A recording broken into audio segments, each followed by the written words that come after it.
Naya and the new free library. For as long as anyone could remember, the little town library stood there. It was there so long that people stopped paying attention. The building got old, the librarian retired, and nobody noticed. Until one day, a tornado came and carried the whole thing away. No one quite knew what to do with the empty space where the library used to be. We need a big skyscraper, said the builder. That will really put this town on the map. We need a parking lot, said the grocer. That would help my business. But Naya had a different idea. We need to rebuild the library. Rebuild it, said the mayor. What's the point? No one uses libraries anymore. Rebuild it, said the banker. That costs money, and I can't spare a dime. Who needs it? Said a distracted mom.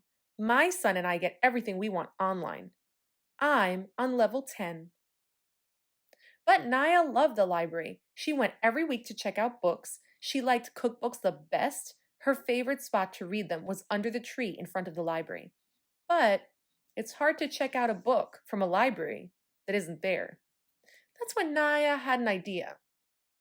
She got a desk and a chair and a pencil and some paper and a plate of orange slices for energy. Then she began to write. It took her all day. It took her another day too. From sun up to sundown, it took her a lot of days. And at first, no one paid any attention. But pretty soon, she had written an entire wagon full of books. Would you like to check out a book? She asked the grocer. How? He said. The library's gone. This is the new free library, said Naya. The grocer was curious, so he picked up the book on top of the pile and began to read. There was an old lady who lived in a shoe. She lived in a shoe? P.U. Hey, said the grocer, you wrote this wrong. I did? Said Naya. Well, maybe you can fix it? She handed the grocer a pencil. The grocer started to write. Excuse me, said the distracted mom. My son's phone just died. Could he look at one of your books? Of course, Naya said. This is the new free library. He can read any book he likes. This one is about Sir Wilbur, the bravest, most handsome knight around. This is terrible, said the boy. I can draw better than that. You're probably right, said Naya. Maybe you can fix it. As they made more books, more townspeople became curious and stopped to look. The town's detective saw the crowd forming and came over to see if there was any trouble. She picked up a book. This was my favorite book growing up. And this book is the reason I fell in love with the sea, said the boat captain. But as they read, everybody noticed mistakes. Arr, said the boat captain.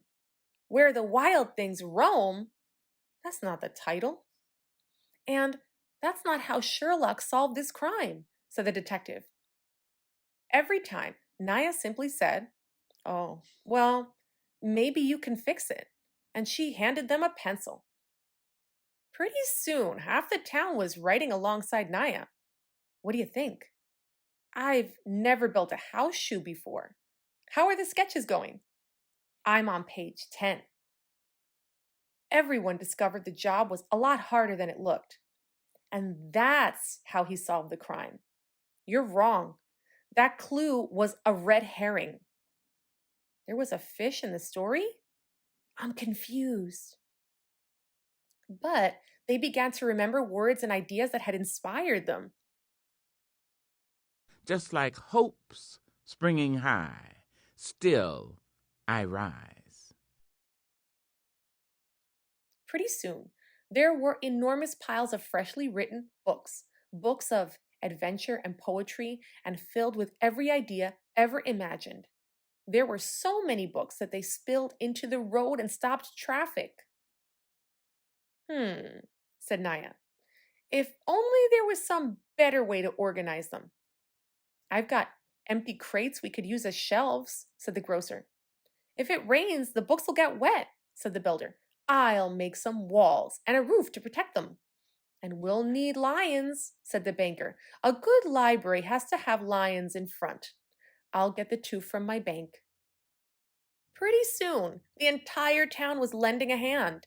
There were people writing and drawing and binding and building and sorting and stacking and slicing oranges for energy. What we need is an opening ceremony, said the mayor. So the mayor fetched her shiniest ribbon and her biggest scissors and her fanciest outfit, and she was just about to cut the ribbon so the crowd could shout hooray when Naya said, "Wait, we forgot one thing." "We did?" said the builder. "We did?" said the banker. "We have a library," said Naya, "but we don't have a librarian." Oh, the mayor looked around. Does anyone here want to be the librarian? That should fix it, said Naya. Then the mayor cut the ribbon. The whole town shouted hooray, and Littletown New Free Library was open. Everyone crowded into the library to admire what they had accomplished. I decided to go for a classic feel with watercolors. There were kids in beanbags reading picture books, kids with pencils writing new books.